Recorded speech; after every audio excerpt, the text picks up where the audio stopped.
Olá, bem-vindos ao podcast Crer para Viver.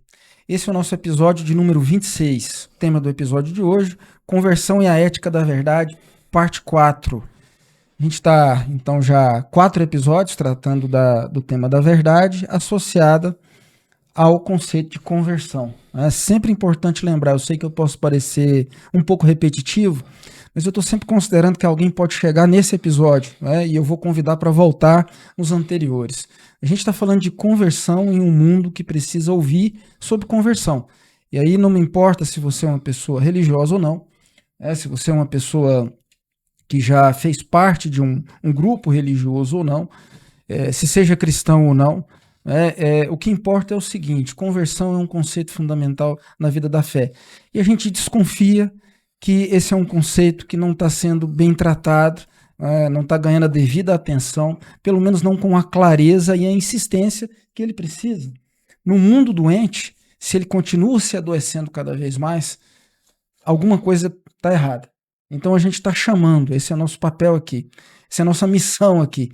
A gente está chamando as pessoas que nos ouvem à conversão. Conversão de onde para onde? A gente está virando, né, o carro de uma direção para outra. De uma antiga natureza, que vem lá do Adão, lá da queda, uma natureza com uma liberdade descontrolada, na direção de um modelo novo, que é o modelo de Cristo, aquele que não viveu para si mesmo e nem tentou esconder quem ele era.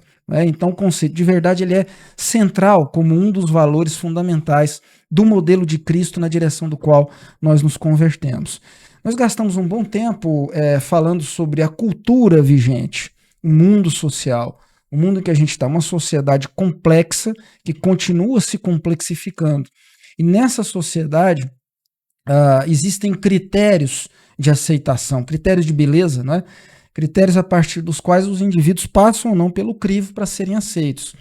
Esses critérios às vezes são claros, às vezes são confusos, mas o fato é que cada um de nós está olhando, interpretando o que está acontecendo. E isso gera em cada um uma necessidade de se esconder, uma compulsão a se esconder pelo medo de não ser aceito pelo outro, pelo espaço onde se está transitando, seja ele da família, de uma empresa, de uma igreja, de onde se está. Então, a partir disso se desenvolve uma doença, uma compulsão de esconder as minhas próprias características, os meus próprios predicados e tentar copiar, de certa forma, é uma cópia, ou não sei que outra expressão eu poderia usar, eu começo a pegar predicados que não são meus, características de outros que eu interpreto como aceitáveis, como o belo, como algo que tem uma maior chance de ser aceito, de ser incluído numa sociedade que é considerada aqui uma sociedade de inclusão. É um conceito que pode ser melhor compreendido em alguns dos episódios anteriores. A gente chegou a tratar disso em vários episódios. Bem, a fé cristã tem algo a dizer sobre isso. Isso foi pincelado, tá, ao longo dos últimos 4 episódios, mas sobre a verdade nesses últimos 3, esse é o quarto, isso foi pincelado. Mas eu queria começar esse episódio apontando para uma direção onde o foco maior agora começa a ser partindo da análise de um mundo adoecido, no mundo onde a verdade é sufocada, ela não consegue encontrar um terreno fértil, para que se possa viver na verdade, e considerando que sem a verdade não existe saúde, nem para mim e nem para as minhas interações, o que a fé cristã tem a dizer sobre isso? O que o evangelho de Jesus Cristo, o evangelho do reino de Deus, tem a dizer sobre isso? O que o Novo Testamento tem a dizer para que ele possa produzir vida? No que a gente precisa crer para ter vida, para ter saúde? A partir disso, a gente começa esse episódio e a gente precisa de ajuda para fazer isso. A gente vai pedir a ajuda de Deus nesse momento. Vou pedir o pastor, professor Cláudio Ivan, que ore por nós e ore considerando o que esse episódio se propõe a fazer. Senhor, nós bendizemos o teu nome. O Senhor nos incumbiu de uma obra. Eu quero pedir que o teu Espírito Santo esteja entre nós, que ele paire aqui, que ele se movimente para que o que precisa ser comunicado, Senhor, a verdade, a luz que precisa ser comunicada, assim o seja. e sobretudo, que isso atinja a vida das pessoas. O que nós fazemos nada significa se o Senhor não estiver entre nós, e se o Senhor não der movimento, se o teu Espírito não der movimento. No final das contas, nós nos movimentamos, mas depende do Senhor. Eu peço que a vida de pessoas necessitadas que estão perambulando, perdidas, Senhor, sem oxigênio, sem norte, olhando para a vida com medo, com desolação, peço que a palavra da verdade traga para essas pessoas alento e esperança, que o teu Espírito mova para a conversão, Senhor. Amém. Então, na expectativa de que um estrago terapêutico seja feito aqui hoje, eu gostaria de pedir que alguém comece, né, a nossa conversa. Bem, a gente pode até falar, né? Mas esse estrago é produzido pelo Espírito de Deus, né? Ele se encarrega em pegar a nossa palavra e produzir a mudança no coração e na mente de cada um dos nossos ouvintes, né? Daqueles que nos acompanham. Bem, o conceito de verdade é um conceito que tem vários sentidos, né? Quando Jesus falava sobre a ida, alguém faz a pergunta sobre a condição, né, para a qual os discípulos estavam sendo preparados, e a condição aí pressupõe tanto moral, mas também escatológica. Aí Jesus introduz o conceito de verdade, porque a verdade é um conceito de natureza escatológica, né? Quando falamos de natureza escatológica, a gente quer, na verdade, preconizar aquela definição, aquele sentido dado pelo próprio Heidegger, né? De desvelamento, ou seja, uma verdade, ela é sempre apresentada de forma processual, processo, né? Ou seja, ela nunca é apresentada de forma cabal e generalizada, geral, né?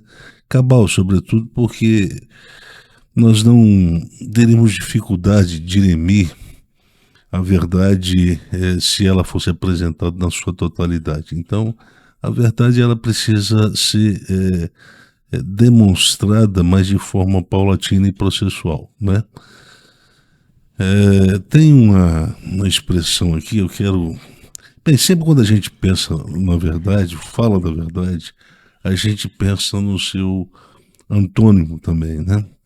Eu quero ler uma parte de um artigo que também foi publicado lá no jornal Gazeta do Povo. Eu acho que a gente já trouxe informação sobre esse artigo aqui, a engenharia do mal, né? Engenharia da maldade, né? Então, tem uma parte que eu quero ler porque eu acho que ela diz muito. Aliás, esse artigo diz muito sobre mentira e verdade, como uma polaridade, né? Então, está dito o seguinte: a mentira parece que se tornou o mal mais alvejado nesse século, século que a gente entrou, século XXI. O mal foi definido por Agostinho como ausência de bem. Sua natureza é objeto da moral. O mal não se trata apenas de um mal que define a dinâmica racional de uma conjuntura. O mal, é um problema que se enraiza na estrutura ontológica de uma realidade como um todo. O mal, compreendido assim, não se manifesta esporadicamente aqui ou acolá. nesta ou naquela configuração histórica de existência. Não. O mal define a natureza de um modo de existir e de operar no mundo. Portanto, aqui o mal está se referindo ao mal do ponto de vista moral, né? E também do ponto de vista ontológico. Ele caracteriza o ethos ou um ethos, e não apenas o instinto. Ele afeta a substância das coisas, cria uma identidade ontológica, produzindo assim um comportamento de tendência coletiva errática ou errante, o mal. Sua mobilidade é monofuncional, ou seja, vai só para uma direção. Haja vista que ele opera somente com a finalidade de abolir o bem moral do mundo da vida humana, razão pela qual ele é compreendido como privação de ser no sistema neoplatônico de Agostinho. Mas é mais importante que quando a gente fala de uma definição bem simples e bem característica sobre o que não é a verdade, a mentira, né? E tem uma parte aqui que define isso. O que é a mentira? A mentira é a privação da verdade. É uma forma de viver, de operar no mundo privado da verdade, né? Então, a verdade a gente já leu um pouco aqui, eu acho que daqui a pouco vai ficar mais claro. Aqui, achei uma parte que eu quero complementar. Do ponto de vista da fenomenologia da moral, a verdade é um evento que promove uma simbiose entre o dito e o verificado da experiência humana. Na experiência objetiva, né, da vida humana. A mentira, ao contrário, é um fenômeno que promove uma dissociação entre essas duas variáveis acima citadas. O dito do verificado, né? Pois bem, esse é um texto muito interessante para quem quiser lê-lo, né? Pode procurar lá no jornal Gazeta do Povo. É só citar meu nome que vai aparecer os artigos que estão relacionados, né, ao nome lá na internet. Pois bem, então Jesus dizia aos discípulos: eu sou o caminho, eu sou a verdade e eu sou a vida. Os pais da igreja deram a esse conceito uma definição a esse conceito. Eu sou a verdade, mas de uma forma participativa. Jesus é a verdade no sentido de que ele revela aquilo que nunca foi revelado sobre Deus. Então, ele revela toda a verdade sobre Deus. A verdade aqui diz respeito à verdade das intenções que Deus tem em relação à sua própria criação. Bem, isso já é mostrado lá no princípio, no prólogo, né, de Gênesis, quando Deus chega a Adão e diz: olha, Adão, a criação pode ser comprometida no seu futuro escatológico. Basta você comer o fruto dessa árvore proibida. Então, ele já dá um aviso com uma preocupação escatológica. Olha, comece a avaliar bem as opções que a sua disposição coloca diante de você mesmo. Avalia e cuidado com a escolha, porque ela pode representar vida, mas também pode representar morte. A verdade, então, aparece também de uma forma, eu diria, de uma forma correlativa aí, porque tem a ver, quando nós falamos de processo de criação, quando a gente fala de teologia da história, quando a gente fala de futuro da história humana, juízo, a gente está tentando, na verdade, expressar a verdade dentro de uma processualidade, né? Quando a gente fala de processualidade, nós estamos falando de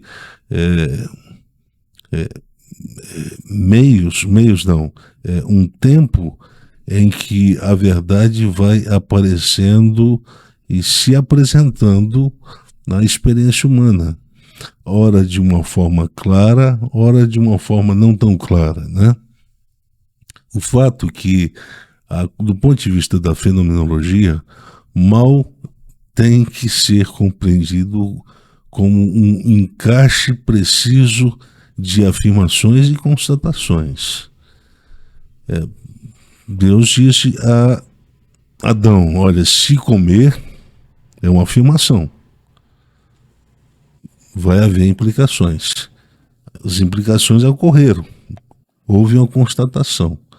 O que Deus afirmou que aconteceria, aconteceu. Então, a verdade é exatamente compreendida como um encaixe preciso entre essas duas variáveis, afirmações e constatações. Nesse sentido, a mentira é o oposto, é a dissociação das afirmações e as suas constatações. É o que acontece no diálogo, o diálogo entre a serpente e a mulher. Olha, você pode comer que não vai acontecer nada. Então, a afirmação é, coma que não vai acontecer nada. O que se constata? Ela comeu e aconteceu. Então, isso é o oposto da verdade, né? Então, compreendido dessa forma, acho que a gente poderia aqui introduzir um pouco sobre a compreensão que se tinha do conceito da verdade no mundo grego, né? E o mundo grego, representado pelo helenismo, ele traz uma definição muito boa sobre a verdade. A verdade, segundo o pensamento grego, não é outra coisa senão um método de apreensão sóbria que faz uso do princípio da não contradição para identificar o grau de coincidência que há entre um fato e sua ocorrência, entre a sua percepção e a interpretação dada. Então, é uma boa definição que os gregos deram para o conceito de verdade. E, em parte, essa compreensão de verdade, ela é recebida pelo Novo Testamento, é recebida, e em parte ela é apresentada por Jesus nos Evangelhos, e em parte também ela é apresentada por Paulo nas suas epístolas. E sempre quando se fala, então, da relação dos crentes com a verdade, se fala nesse sentido. A vida do cristão, a vida daquele que é comprometido com a fé cristã, que passou pela experiência da conversão e, portanto, se tornou uma nova criação, ele tem que desenvolver no seu comportamento essa capacidade de estreitar cada vez mais a relação entre aquilo que ele faz e aquilo que ele acredita e aquilo que ele demonstra em termos de vida. Então, se é um grau de coincidência ou a afirmação de um princípio de não contradição, a gente tem que lembrar daquilo que Jesus disse, que de fontes amargas não pode brotar água doce, né? Então, acho que só uma consideração que me preocupa é o seguinte, para quem chegou hoje, está vendo esse episódio, né, sem ter visto episódios anteriores, isso sem considerar um critério de perfeição. Então é um estilo de vida que é analisado e não eventos isolados, porque às vezes a pessoa pode cometer atos que destoam daquilo que ela acredita. Só que isso vai gerar um senso de mal-estar, né? Isso vai contrastar, isso não é meu estilo de vida. Uhum. E vai gerar a percepção de que há algo a ser corrigido a partir do modelo que a gente tá vendo já, né? Na verdade, não é ser... porque eu vejo muita gente falando isso, olha, mas você diz que acredita disso, mas não acredita, mas às vezes analisando um fato isolado. O próprio apóstolo Paulo, ele parece estar dizendo algo desse tipo quando ele diz, ele apresenta algo, ele diz, não que eu tenha atingido tudo isso, mas eu caminho para um alvo. Ou seja, a trajetória dele é coerente na direção que ele está indo, ainda que ele não consiga né? Fazer com perfeição tudo aquilo que ele está dizendo.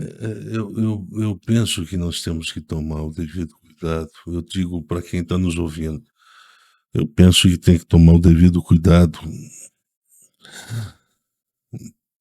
para interpretar bem o conceito de perfeição. Vou voltar novamente a brigar com esse conceito.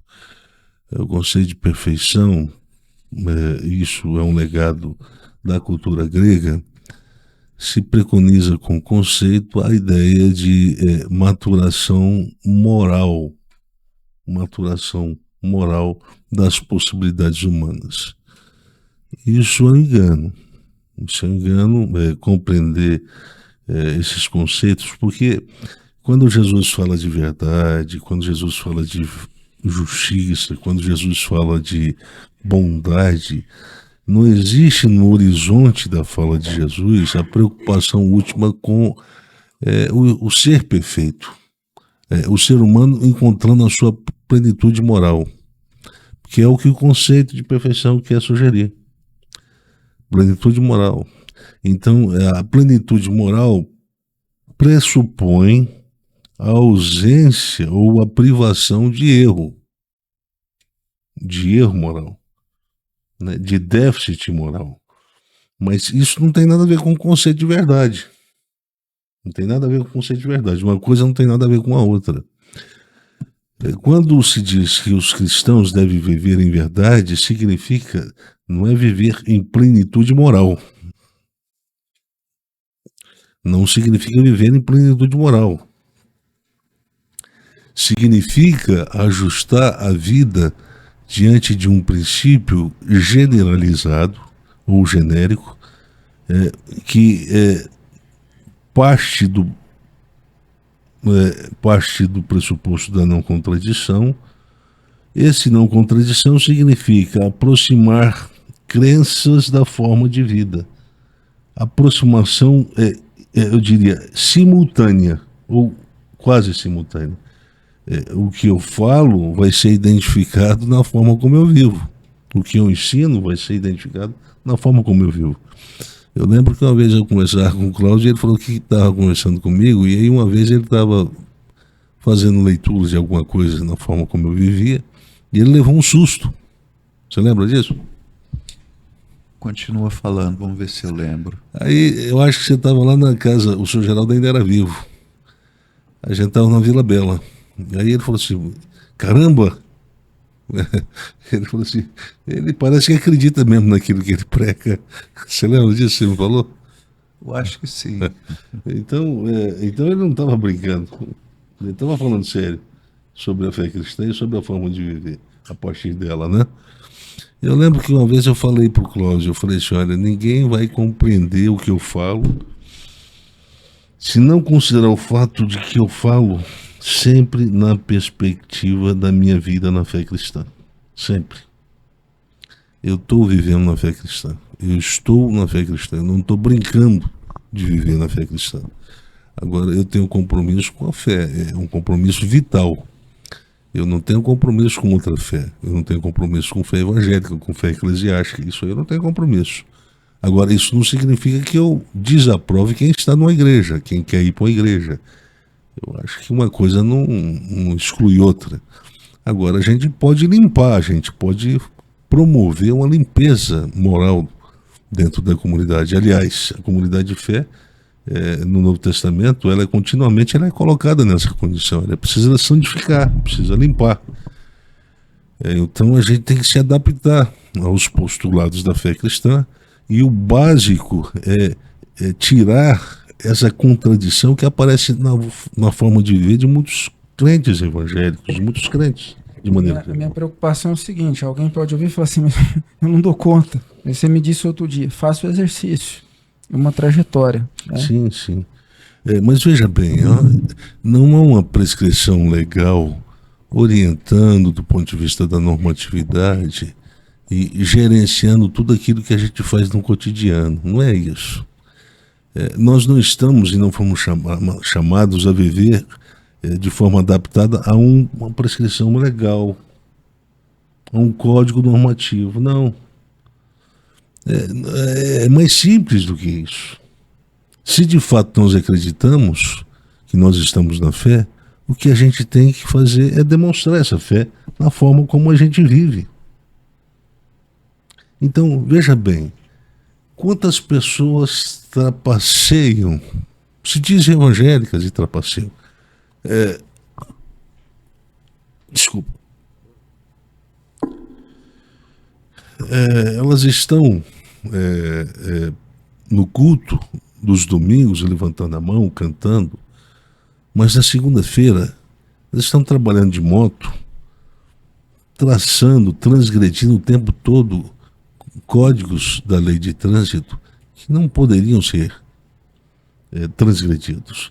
Agora, mas aí a gente pode pensar, mas aí então a gente deixa de obedecer uma forma de lei para obedecer outra. Não, mas o Código de Lei de Trânsito diz respeito ao nosso cotidiano, a nossa forma de viver hoje como pessoas inseridas dentro de um meio urbano que precisa ter moderação na forma como vive. Nós não podemos atropelar a liberdade dos outros impondo. Por que é a racionalidade transgressora? É aquela que transgride, é aquela que desconsidera o espaço da liberdade alheia. Às vezes eu fico vendo a quantidade de motoqueiros, e todos eles, boa parte deles, fazem parte das igrejas evangélicas, porque eu já conversei com vários. Eu falei assim, você é evangélico? E eles dizem, não, eu sou evangélico. Mas por que você não anda corretamente no trânsito? Custa você esperar o sinal ficar verde para depois atravessar? Quantas pessoas foram colocadas em risco por ter atravessado o sinal vermelho, quando na verdade tinha que estar parado?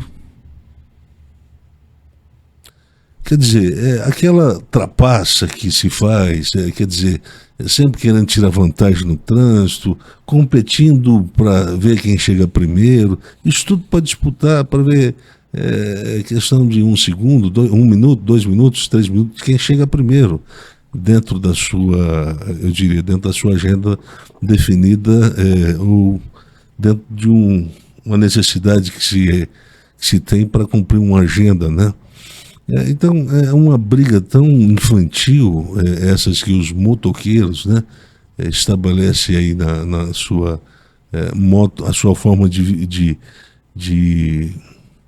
se organizar como profissional no trânsito, que a gente não pode levar a sério. Se um cara desse diz que é cristão, não pode levar a sério. A forma como ele vive no cotidiano é a negação do que a fé cristã diz. Não, a fé cristã não chamou ninguém para viver de forma perfeita, Timóteo, mas de forma coerente. Respeita o espaço do outro. Ser perfeito, respeitar o espaço do outro, a liberdade do outro, não significa alcançar a plenitude de vida moral. É uma coisa mais simples de ser feita. Agora tem muita gente que atropela, não sabe respeitar o espaço da liberdade alheia. Então, eu estou dando um exemplo. Um outro exemplo é o comerciante, que também é da igreja, que fica colocando o preço de um salgado a 10, 12 reais, sendo que o custo de produção desse salgado não passa de 2, 3 reais. Isso é exploração. E a fé cristã chama isso de injustiça, praticar injustiça. Quer dizer, nós temos que corrigir a nossa forma de existir. Nós estamos falando da verdade na perspectiva fenomenológica, na perspectiva ontológica. É a forma como se vive a partir da verdade, orientado pelos postulados da verdade. O que significa viver na verdade? Eu estou falando sobre o que significa.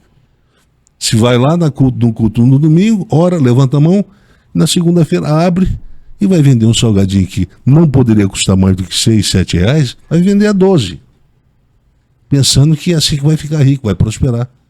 Depois vai chegar um dia na igreja e falar assim, eu quero dar um testemunho que Deus professorou minha vida. Se não, é porque eu era assim, eu comecei a vender salgadinho, eu vendia 12 reais e comprei uma casa lá não sei aonde, no Alphaville, agora estou com um carrão. Mas meu filho, você não percebeu que você enriqueceu a base da exploração, não? Essa é a forma que você entendeu que é a forma de se viver a fé, ou a fé cristã no mundo?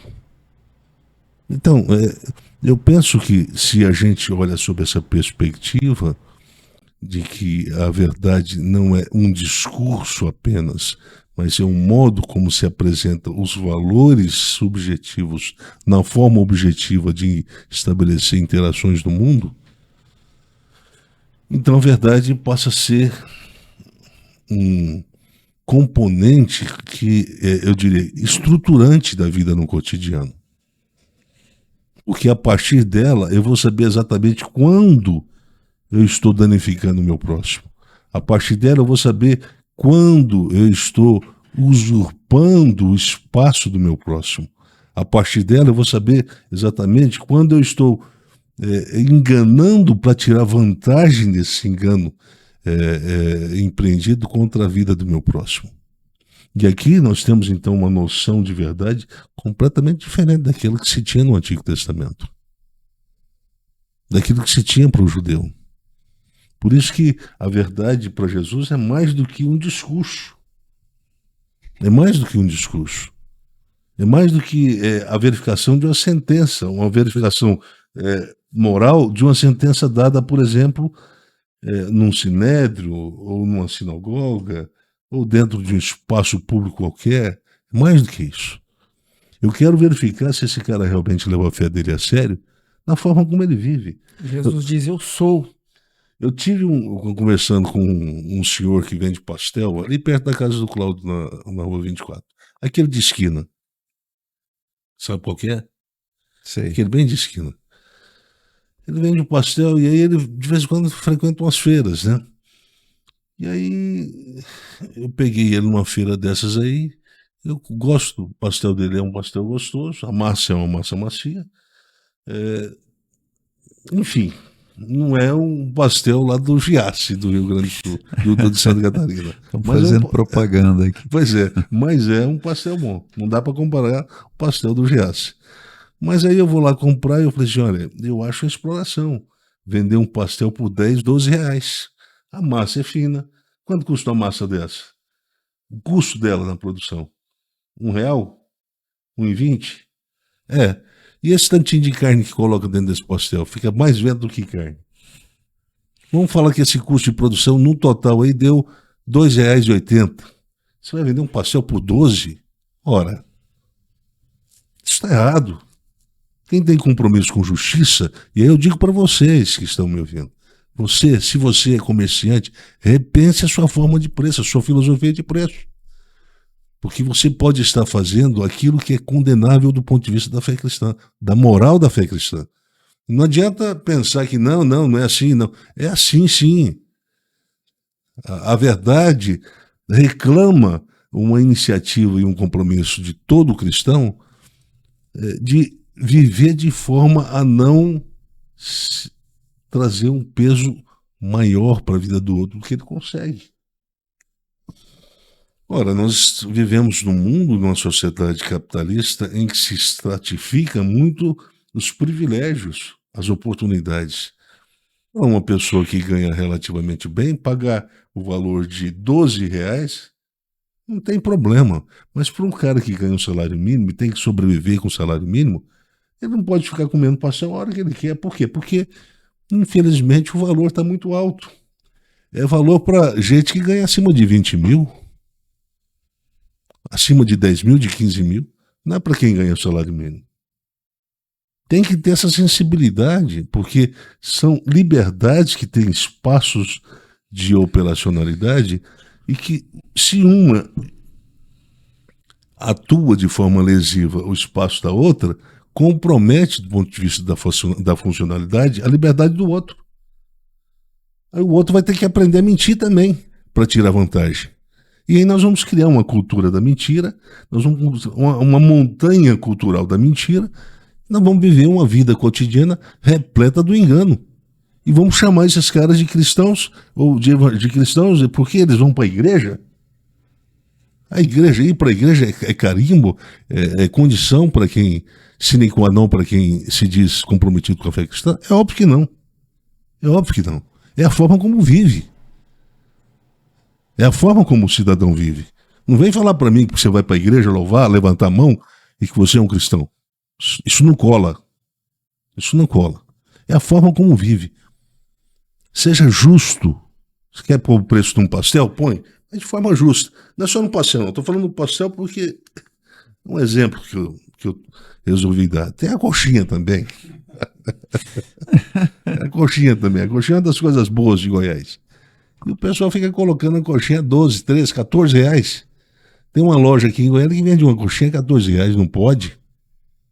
Não tem jeito. Não, mas é porque ela é recheada, você viu? Sim, mas não, esse custo final seu aí não dá mais do que R$3,50. Não quero ganhar R$10 em cima. Isso é injusto. E se você quiser viver esse tipo de vida, esqueça a fé cristã.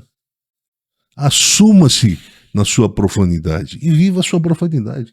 Não pense que ir para a igreja vai redimir esse mal da sua vida, não. Pode falar, professor. Mais uma vez, as contradições do cenário brasileiro contemporâneo, não é?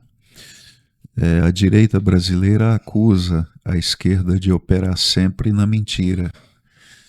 E está certo, é uma acusação correta, verdadeira, não é? Mas nós estamos vendo aqui que a racionalidade capitalística defendida pela direita também produz uma operatividade na mentira, não é? Então, dos dois lados, nós estamos vendo problemas sérios do ponto de vista moral. São anomalias, né? São anomalias, visto pela perspectiva da fé cristã, são anomalias. É um comentário importante porque a gente reafirma o divisor que a gente está propondo. Uma coisa é em quem você vota numa eleição, mas como é que você vive, né? Aí você tem a fé cristã como critério. Quais são esses critérios que separa? Aí não é direita e nem esquerda, né? Sim. Porque a mentira está dos dois lados.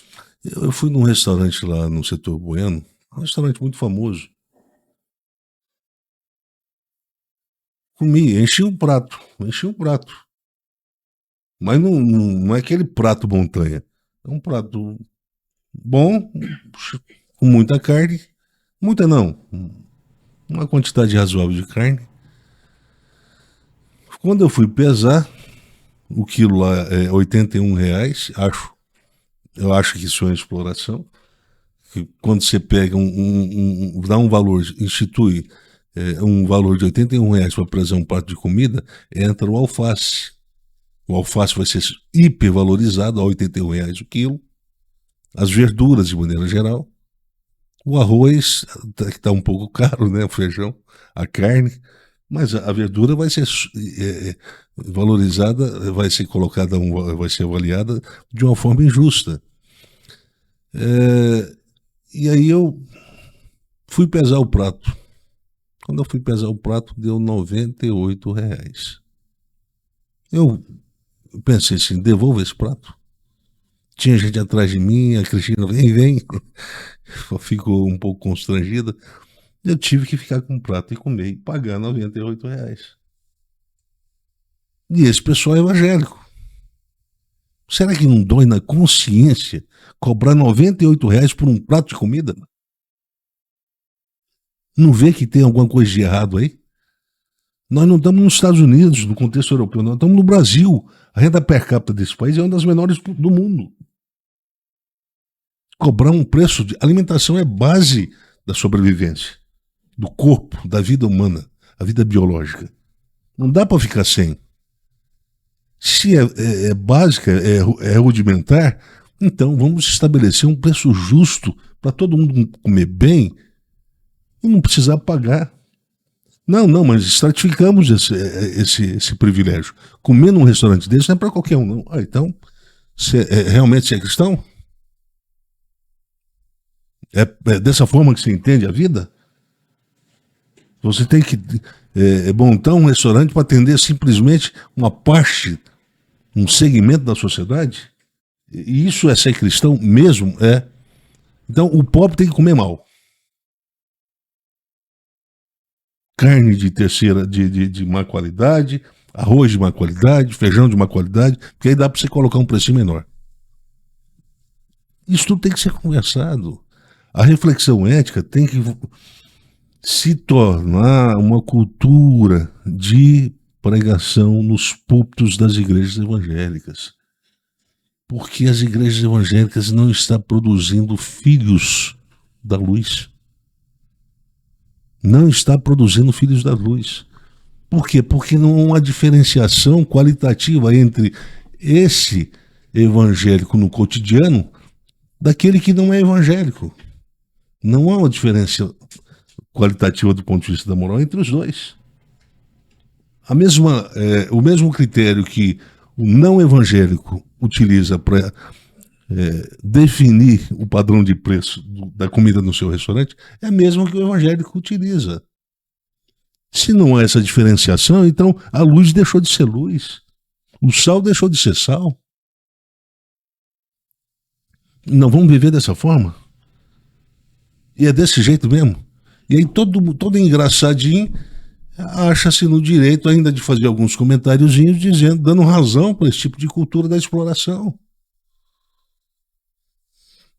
Se a gente continuar caminhando para essa direção,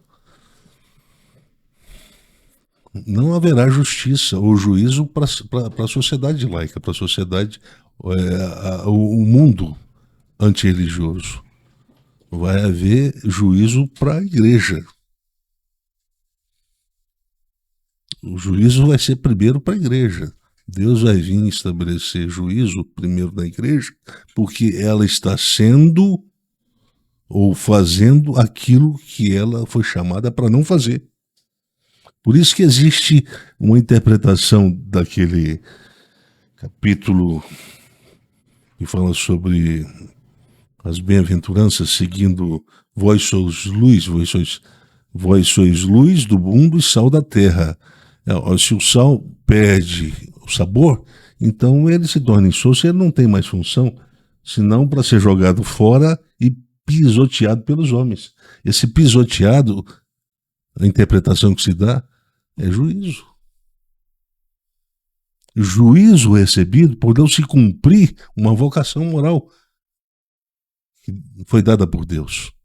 Rogo-vos, pois, prisioneiros do Senhor, eu, prisioneiro do Senhor, que andeis de modo digno.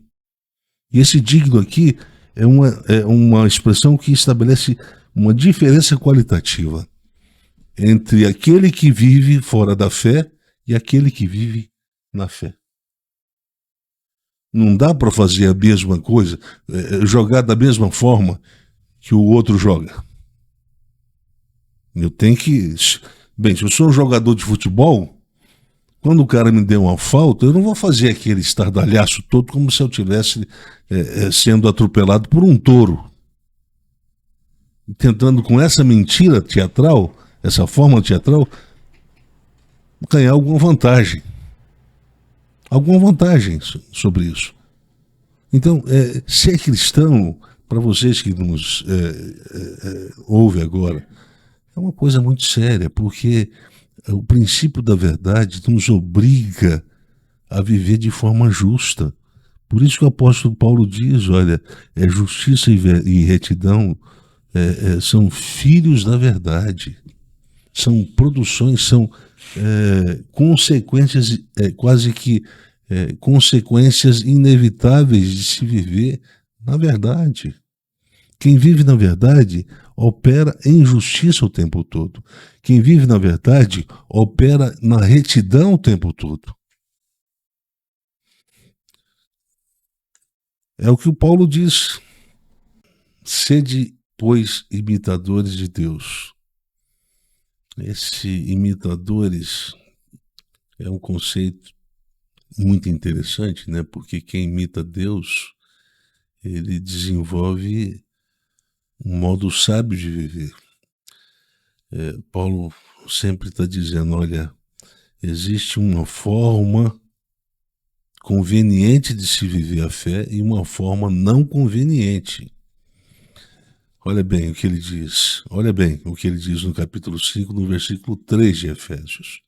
Mas a impudicícia e toda sorte de impurezas ou cobiça, toda forma de cobiça, nem sequer se nomeie entre vós, como convém aos santos, como convém. Lembra que eu falei que a gente voltaria naquele conceito? Convém?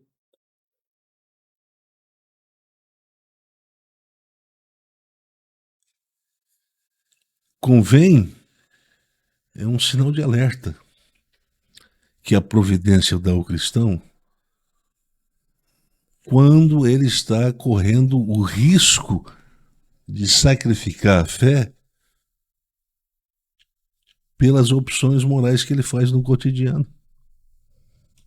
Então, não convém ao cristão cobiçar. Não convém ao cristão explorar o próximo e viver de forma injusta. Sabei, pois, isto. Aí o Paulo define, então, o futuro escatológico de todo aquele que não consegue produzir uma coesão, um acoplamento entre os valores assumidos pela fé e a forma como o cristão vive. Nenhum incontinente.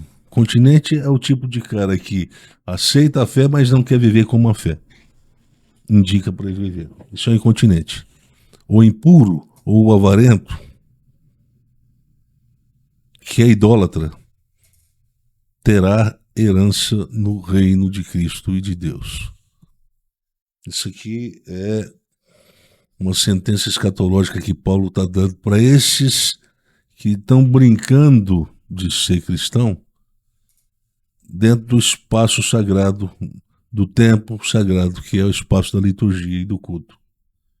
Mas depois desse tempo, depois de sair desse tempo, desse espaço, eles começam a agir exatamente como o não cristão.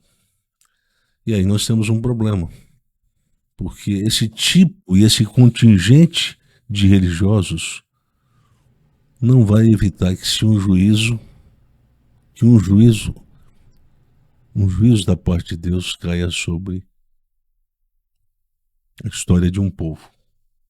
Seja de que tempo for, de que lugar for, o juízo de Deus vai cair em algum momento. Olha, ou o juízo de Deus cai, ou a gente vai viver como pagão carregando o nome de seguidor de Jesus Cristo, que não é verdade. Então, viver na verdade é assumir que essas duas variáveis não podem ser dissociadas. A vida religiosa, portanto, outro dia eu disse, né, para além da igreja, às vezes a pessoa ela faz uma rotina religiosa. Ela ora, ela lê a Bíblia, ela faz o devocional, alguma coisa assim, mas depois ela sai para viver de uma forma incoerente com a Bíblia que ela leu, né? Isso, então, mostra que a vida religiosa pode se tornar parte dessa compulsão letofóbica. Ela acaba servindo para alguns, ou para muitos, não estamos falando de todos, mas para esses, como uma capa que se coloca para esconder a verdade a respeito da própria forma de viver. Como se esses sinais cotidianos da rotina religiosa disfarçassem a forma como a pessoa realmente vive. Pois é, inclusive aquela teologia da condição positiva, ela preconizou uma cultura de prosperidade. E essa cultura de prosperidade exige uma adequação do fiel. Você tem que prosperar. E aí ele usa da prática de exploração uma forma de se alcançar a prosperidade. Aí ele está obedecendo um Deus escondido pela teologia de confissão positiva, que é o Deus Mamon. Ele está servindo esse Deus e virando as costas para o outro Deus que diz, não viva para explorar o seu próximo. Não viva. Não explore do próximo assim. Bem, esses são alguns exemplos. Eu quero agora deixar aqui, eu quero deixar o professor Cláudio e o professor Timóteo participar um pouco mais aqui da nossa conversa. Pode participar esse. E que chama a atenção de vocês acerca disso que foi falado até agora.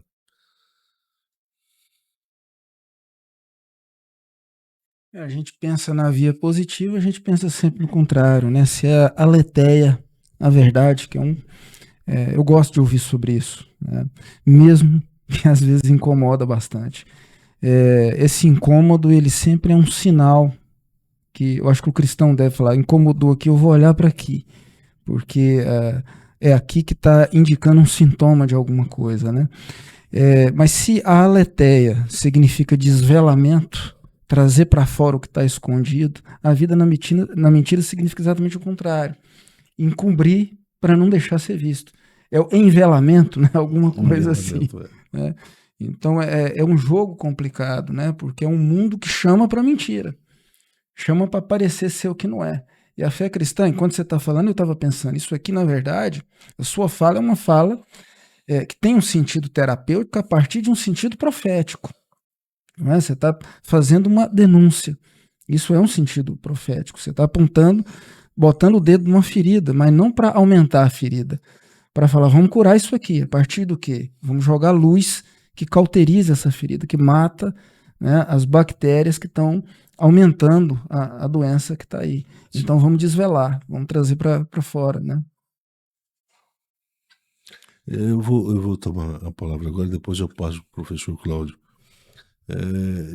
Eu alugava meu apartamento para uma senhora e naquele momento da Covid, que é um momento em que a nossa economia estava muito frágil, as pessoas estavam vivendo de uma forma muito difícil, muito desemprego e etc. E ela estava reclamando algumas dificuldades e eu estava pensando, bem, eu posso me tornar indiferente a essas dificuldades que ela está apresentando, não sei se são verdadeiras ou não, se ela vai tirar ou não vantagem disso aí. Aí eu pensei, fiquei pensando uma semana mais ou menos sobre o que ela tinha me falado e mandei uma mensagem por e-mail e falei para ela, olha, vamos fazer o seguinte, para a senhora resolver o problema financeiro da senhora, eu vou dar o mês de janeiro para a senhora não precisa acertar comigo o mês de janeiro. A Cristina assustou, né? Mas e nós? Como é que fica? Eu falei assim, olha, eu acho melhor a gente ajudar ela e vamos continuar confiando na graça de Deus. Até hoje não faltou. Não, vamos continuar. Nós temos razões para desconfiar? Não. Então vamos confiar. E eu dei o mês de janeiro para ela. Foi o mês de janeiro de 2021, se não me engano, ou 2020. Não, 2021 que eu dei para ela. Isso contradiz a minha fé? Não. Contradiz a fé de quem deveria acreditar que é a providência que cuida e que, por alguma razão, não quer perder o valor da mensalidade do aluguel, porque se desconfia que se eu pego esse valor é porque Deus tem cuidado de nós. Se eu não pego, eu corro o risco de não ter essa experiência se repetindo.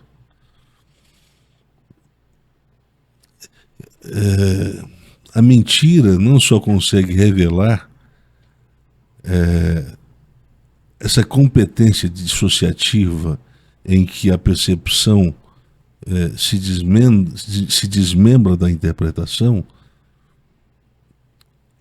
e o fato se desmembra da ocorrência, pois ela sempre se apresenta de forma ilúcida em sua operacionalidade. Por isso, a mentira não consegue preconizar a forma e a substância numa configuração de unidade de equivalência semântica, equivalência de sentido, de significado. O que a forma apresenta é o que está dentro da substância. Então não há contradição entre forma e substância. O dentro e o fora. Né? Então existe uma unidade de significado. O que a forma significa e indica, substância está presente também, da mesma forma. Da mesma maneira que a forma, né? Pode falar, professor. Bom, a gente teve um momento, essa polarização política no Brasil, E o discurso em defesa do capitalismo, ele amadureceu muito, né? Ou apareceu, e alguém poderia ouvir tudo que a gente está dizendo aqui e fazer uma seguinte afirmação: não. O empresário, ele tem que trabalhar com a seguinte lógica: o que define o preço que ele tem que colocar é quanto o consumidor está disposto a pagar. E nós deveríamos desdramatizar isso e entender que essa é a lógica de funcionamento do mercado, né? Você está fazendo uma afirmação que desautoriza essa perspectiva, não é? O que você diria para esses que procurariam defender essa prática a qual você se referiu? Bem, se assuma como inimigo da fé cristã. Continue indo para a igreja, mas se assuma como inimigo da fé cristã. Uhum. Olha, aconteceu um outro exemplo que eu queria dar. Há um tempo atrás, lembra quando você foi vender o carro? Sim. Quanto que eles desvalorizaram? Existe uma tabela, né? Uma tabela nacional de preço. Sim. A tabela estava 55 ou 56 mil. Quanto que eles resolveram pagar? 42. 42. Quanto daí de diferença? 14, quase 15 mil. Eu falei, o que tem para você arrumar nesse carro que justifique o valor, a dedução de 14 mil reais? Eles não têm resposta. Não, é porque o carro vai ficar um tempo parado aqui, né? Então a gente tem que entender isso, tem que cobrar pelo tempo parado que ele vai ficar aqui. Não tem que entender isso não, meu filho. Isso aqui é empresa. Você tem que vender carro, não é? Você se propõe a vender carro. Então, esse fator de tempo parado aqui, isso não deve ser contado. Eu não tenho que pagar esse prejuízo para você. O quanto de evangélico está praticando isso? São donos de empresas de carro, de vender carro. Estão praticando isso. Estão roubando as pessoas, estão explorando as pessoas. Aí eu falei assim, mas por que tem que ser 15, quase 15 mil reais? Você vai fazer desconto no seu carro? Não, no meu carro não tem jeito de fazer desconto, ele já está no preço. Assim, então o desconto é só no meu. No seu não perde nada. No meu perde 15 mil. Se não, me desculpa, fica com sua empresa, com sua filosofia de venda, que eu vou procurar outro lugar. Saímos. E, no entanto, o rapaz era evangélico. Ele estava se preparando para ir no culto. Isso, não, você pode até prestar o culto, mas não vai ser a Deus, vai ser a Mamon. Ou você corrige esse buraco moral, essa cratera moral que existe na sua vida, ou você corre o risco de chegar no céu pensando que estava indo, chegar no inferno pensando que estava indo para o céu. Não é isso que Jesus disse? Muitos dirão naquele dia, mas em teu nome, eram membros de igreja. Nós expulsamos, nós fizemos isso, nós profetizamos. Não é o que se faz dentro do espaço da igreja? Mas para onde que vocês foram? Foram todos para o inferno. E aqui é força de expressão. Eu estava pensando, desculpa, eu não vi que você ia falar. Pode falar primeiro. O episódio de Jesus no templo, quando ele se revolta quanto à prática das vendas, do comércio ali, não é? Se alguém entende que o que define o valor a ser cobrado é exatamente o que o consumidor está disposto a pagar, teria que defender aquela prática ali. Por que Jesus não aceitou aquela prática ali? Se alguém defende que é assim que tem que funcionar, não é? A lógica do comércio, por que diria que lá não pode ser assim. Teria que ser assim lá no templo e teria que ser fora do templo também. É lá que estavam os consumidores, né? Pois é. Jesus uma vez disse para um rabino, né? O sábado, vocês não foram criados por causa do sábado, mas o sábado foi criado por causa de vocês. O mercado, o homem não foi criado por causa do mercado, mas o mercado foi criado por causa do homem. Sim. Nós invertemos. Nós estamos matando as pessoas com a lógica de mercado. E estamos compatibilizando esse comportamento com a fé cristã.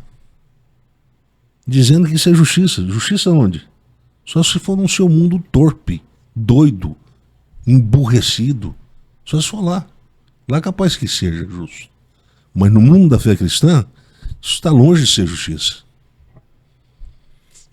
O que eu tô lembrando é o seguinte, são 3 valores, né? E a gente tá falando, a gente tenta falar de um, os outros 2 vêm sempre junto, né? Na lógica do carro. Eu já passei por isso algumas vezes, porque a gente acaba em dado momento, e é isso que é explorado. A gente passa em dado momento e fala, eu desisto porque não dá para ficar mais com o carro. Então você aceita a injustiça, você sofre a injustiça, segue a vida, né? Só que, ao mesmo tempo, a pessoa que pratica isso, e às vezes se esconde atrás, é claro, um gerente às vezes não tem autonomia, né, para tomar certas decisões, mas o fato é que a prática está ali. E ao fazer isso, esconder uma verdade a respeito da verdadeira motivação, é o tempo que vai ficar parado no pátio, né? Não é verdade isso. Né? A verdadeira motivação é que ele quer ganhar o máximo possível em cima da sua fragilidade ou da sua disposição de aceitar a injustiça.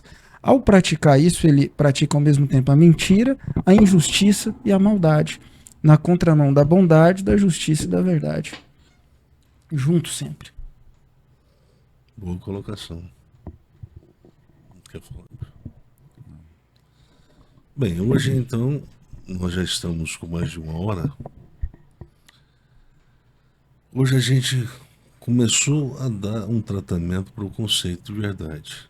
Hoje nós falamos da verdade do ponto de vista da ontologia, a forma como ela se apresenta do ponto de vista da fenomenologia.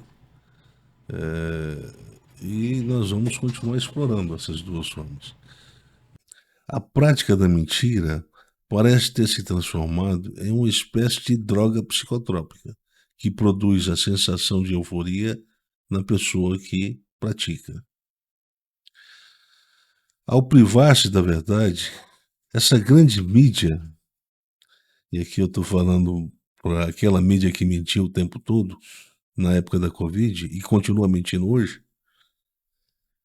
acaba por revelar uma afinidade eletiva com a ética negativa do engano. Sua indiferença à verdade demonstra que essa lógica de interação que ela estabelece com o grande público tem sua origem na forma como as pessoas passaram a apreciar a mentira como uma forma de ganhar vantagem sempre. Apreciam a mentira porque por trás da mentira e do engano sempre tem a recompensa da vantagem, né?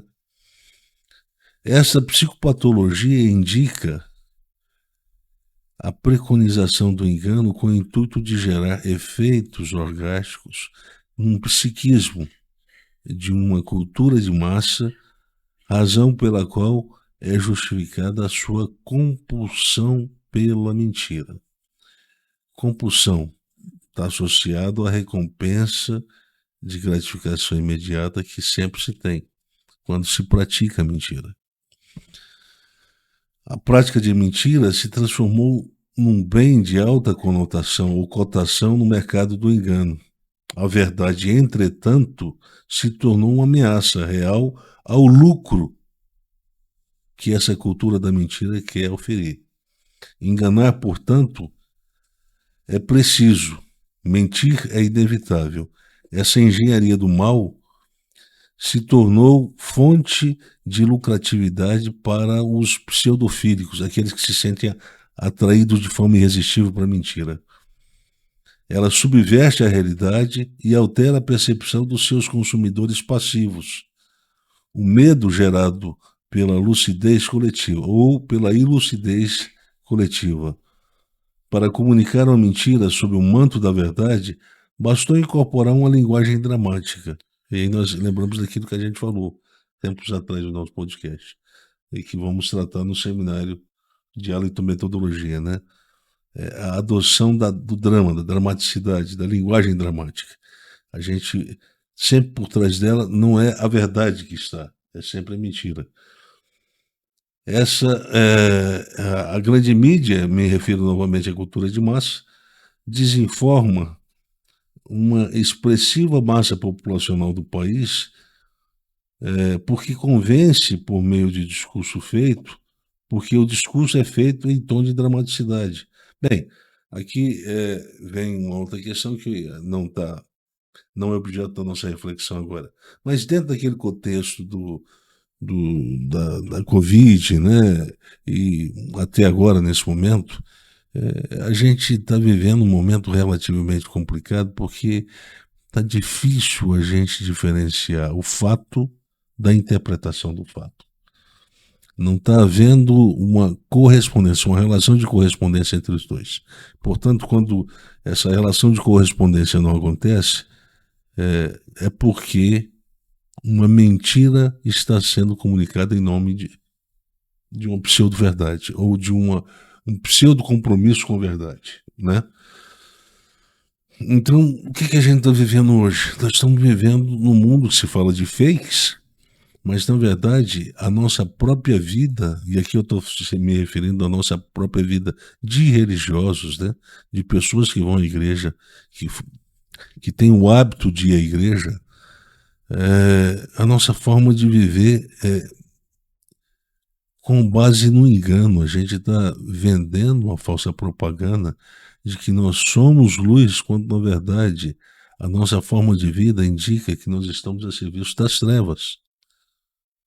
A expressão e a metáfora que o Paulo usa, eu vou ler aqui: portanto, não sejais partícipes com eles, com os filhos da desobediência, diz Paulo. Porque outrora erais trevas, porém agora vós sois luz do Senhor. Andai, pois, como filhos da luz. Porque o fruto da luz consiste em toda bondade e justiça e verdade, provando sempre o que é agradável ao Senhor, e não a teologia de confissão positiva e a cultura que ela produziu. Então, penso que a gente explorou. O professor Cláudio tem alguma coisa a falar? Não? Você tem?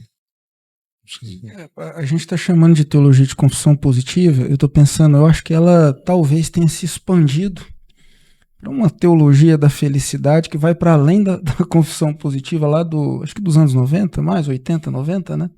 Porque eu acho que mesmo que não se use tanto essa expressão, ela está lá. E ela foi se desdobrando em uma coisa que me parece mais abrangente.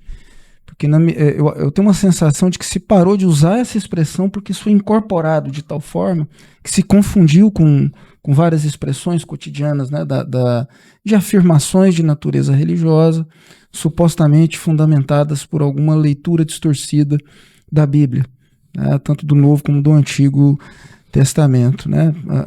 A impressão que eu tenho, eu posso estar enganado. O ideal de felicidade. Sim. O ideal de felicidade. Uma construção teológica que aponta necessariamente para uma crença de que quem caminha com Deus, vamos colocar assim, ou caminha na fé, o cristão, ele necessariamente tem que se tornar uma pessoa feliz a partir desse critério de felicidade. Sim. Dessa cultura hedônica. Só que aí esse conceito de felicidade, né, é um conceito de felicidade que, visto do ponto de vista de uma filosofia da cultura social contemporânea, aparece da forma negativa. Por exemplo, quem é o feliz para Jesus? É o que chora. É o que tem fome e sede de justiça. Por que ele tem fome e sede? porque ele é objeto da injustiça. Ele é objeto da injustiça, por isso que ele tem fome. A justiça não faz parte da vida dele, não alcança ele, por isso ele tem fome. A teologia de confissão positiva, ela estabeleceu, ela se orientou por um ideal de filosofia hedônica. Deus não quer que você seja feliz, não é lá no céu, é aqui na terra. E como é que se constrói essa felicidade aqui na terra, essa vida plena? Primeira coisa, você tem que ter uma vida próspera, ideal da ética calvinista do século XVIII, XIX. Sim. Tudo começa lá. Sim. Não adianta querer negar, porque começa lá. Claro. Você não pode viver doente. Seu corpo não pode sofrer com doença. Porque é uma associação entre a doença e a perda da capacidade de produzir vantagens, eu diria, o lucro no uso da racionalidade capitalista. Sua família tem que ser perfeita. Sim. Nunca ninguém grita com ninguém. Se cria um mundo paralelo, né? Um mundo que não é o mundo que a gente vive, o agora, o aqui, o real, né? Então, Vai, né? o conceito de teologia de confissão positiva ainda existe, muito embora depois da Covid ele tenha sido relativamente ou questionado, né? Sofreu um baque. Sim. Então ele foi questionado porque a realidade passou a contradizê-lo. O que se via na realidade era uma forma de vida que contradizia o ideal de felicidade preconizado pela teologia de confissão positiva, né? De forma muito dramática, muito triste nesse momento que nós estamos vivendo, também o que está acontecendo agora no Rio Grande do Sul. Também é uma negação das afirmações da teologia de confissão positiva. Sim. Uma tragédia que não distingue pobre e rico. Sai arrastando todo mundo, né? E nem confissão religiosa. Sim, Ali todo mundo foi vítima, ali todo mundo pegou todo mundo. sim. Pecadores e inocentes. A tragédia iguala as pessoas. Né? Sim. Bem, então eu penso que para uma compreensão introdutória do conceito de verdade, eu acho que a gente conseguiu chegar a um ponto, espero, um ponto compreensivo, que nos leve a questionar a nossa forma de viver. Quando eu falo a nossa, é o nosso retórico, né? De todos que estão participando desse podcast. Sobretudo quem participa nos ouvindo, né? Então, eu acho que o sentido aqui é de confrontação. Não existe relação entre Mamon e o Deus da fé cristã. Querer reconciliar isso vai dar problema sempre. Quem tem compromisso com a fé cristã tem que aprender a levar o prejuízo na vida, sem se adoecer. Tem que aprender a conviver com a presença da cruz, sem se adoecer. Isso é fato. Para Jesus isso não gera nenhum problema. Mas para os cristãos de hoje, entre aspas, é um drama. É um drama. Quando se perde, foi participar de um evento em Trindade, um evento cultural em Trindade. A gente fez o estimativo de ganhar 30 mil reais, mas a gente teve um prejuízo lá e a gente não pôde ganhar 30 mil reais. Ganhamos só 10, 15 ou 20. Aí o cara volta doente, porque ele foi para ganhar 30 e ganhou só 20. É só 20. É só 20 mil. Tá errado isso aí, tá errado. Eu passo a palavra pro Timóteo agora para dar um desfecho no nosso podcast, né? Bem, é um privilégio compartilhar com vocês um pouquinho da pregação do Evangelho. É isso que a gente está fazendo aqui. A gente fala de sociedade, a gente fala de cultura, a gente fala de religião, mas o que a gente quer é comunicar o Evangelho do Reino de Deus. Para fazer isso, a gente não quer fazer isso de uma maneira genérica, não é sem prestar atenção para quem a gente está falando. A gente está falando para pessoas que vivem em um mundo. Esse mundo tem realidade concreta, né? Ele é formado por variáveis, por características, por influências. É um mundo doente. E a gente não pode se considerar imune a essa doença. Por isso o evangelho é necessário, ele precisa ser pregado. Essa é a nossa proposta. Privilégio nosso compartilhar isso entre nós e ter vocês compartilhando um pouquinho disso com a gente. Espero que vocês continuem aqui, porque eu acredito que nós estamos apenas começando, né? Muito obrigado e até o próximo episódio.